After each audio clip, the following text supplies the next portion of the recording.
Thank you so much. বিশ্ব স্বাস্থ্য সংস্থার দক্ষিণ পূর্ব এশিয়ার আঞ্চলিক পরিচালক সাইমা ওয়াজেদ পুতুল অভিযোগ রয়েছে যোগ্যতা না থাকা সত্ত্বেও অর্থনৈতিকভাবে প্রধানমন্ত্রীর ক্ষমতা ব্যবহার করে শেখ হাসিনা তার নিয়োগে ভূমিকা রেখেছেন। এমন পরিস্থিতিতে বর্তমান সরকারও সাইমা ওয়াজেদ পুতুলের সঙ্গে কাজ করার বিষয়ে অনাগ্রহ জানিয়েছেন। তার বিরুদ্ধে ওঠা অভিযোগ অনুসন্ধানের সিদ্ধান্ত নিয়েছে দুর্নীতি দমন কমিশন। পাশাপাশি সার্বিক বিষয় জানিয়ে বিভিন্ন মন্ত্রণালয়ে চিঠি দিয়েছে সংস্থাটি। এই বিষয়ে অনুসন্ধান দল কাজ করছে, তারা এই বিষয়টা ঠিক করবেন কোন কোন জায়গায় কোন কোন অভিযোগে কোন কোন বিষয়গুলো রয়েছে, কোথায় কোথায় তাদের তথ্যাদি সংগ্রহের জন্য পত্র দিতে হবে, এই কাজগুলো অনুসন্ধান দল করবে।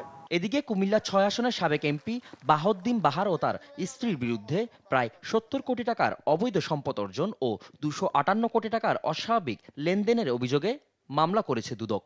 এবং জনাব আকম বাহাউদ্দিন বাহার তার অবৈধ উপায়ে অর্জিত অর্থ দ্বারা তার স্ত্রীর নামে উক্ত জ্ঞাত আয়ের সাথে অসঙ্গতিপূর্ণ সম্পদ অর্জনে একে অপরকে সহযোগিতা করার দায়ে তাদের উভয়ের বিরুদ্ধে দুর্নীতি দমন কমিশন আইন ২০০৪ এবং দণ্ডবিধির সংশ্লিষ্ট ধারায় আরও একটি মামলা রুজু করা হয়েছে। আর বাহার কন্যা কুমিল্লা সিটি কর্পোরেশনের সাবেক মেয়র তাসনিম বাহার সূচনার বিরুদ্ধে ৪২ কোটি টাকার অস্বাভাবিক লেনদেনের অভিযোগে মামলা করেছে সংস্থাটি। তাহসিন বাহার সূচনা সাবেক mayor Comilla city corporation public servant হিসেবে দায়িত্বে থাকা অবস্থায় অপরাধলব্ধ অবৈধ অর্থ জ্ঞাতসারে হস্তান্তর, স্থানান্তর ও রূপান্তর করায় সংশ্লিষ্ট ধারায় আরও একটি মামলা রুজু করা হয়েছে। এছাড়া বাহাউদ্দিনের অন্য দুই মেয়ে আইমান বাহার এবং আজিজা বাহারকে সম্পদ বিবরণী দাখিলের নোটিশ দিয়েছে দুর্নীতি দমন কমিশন।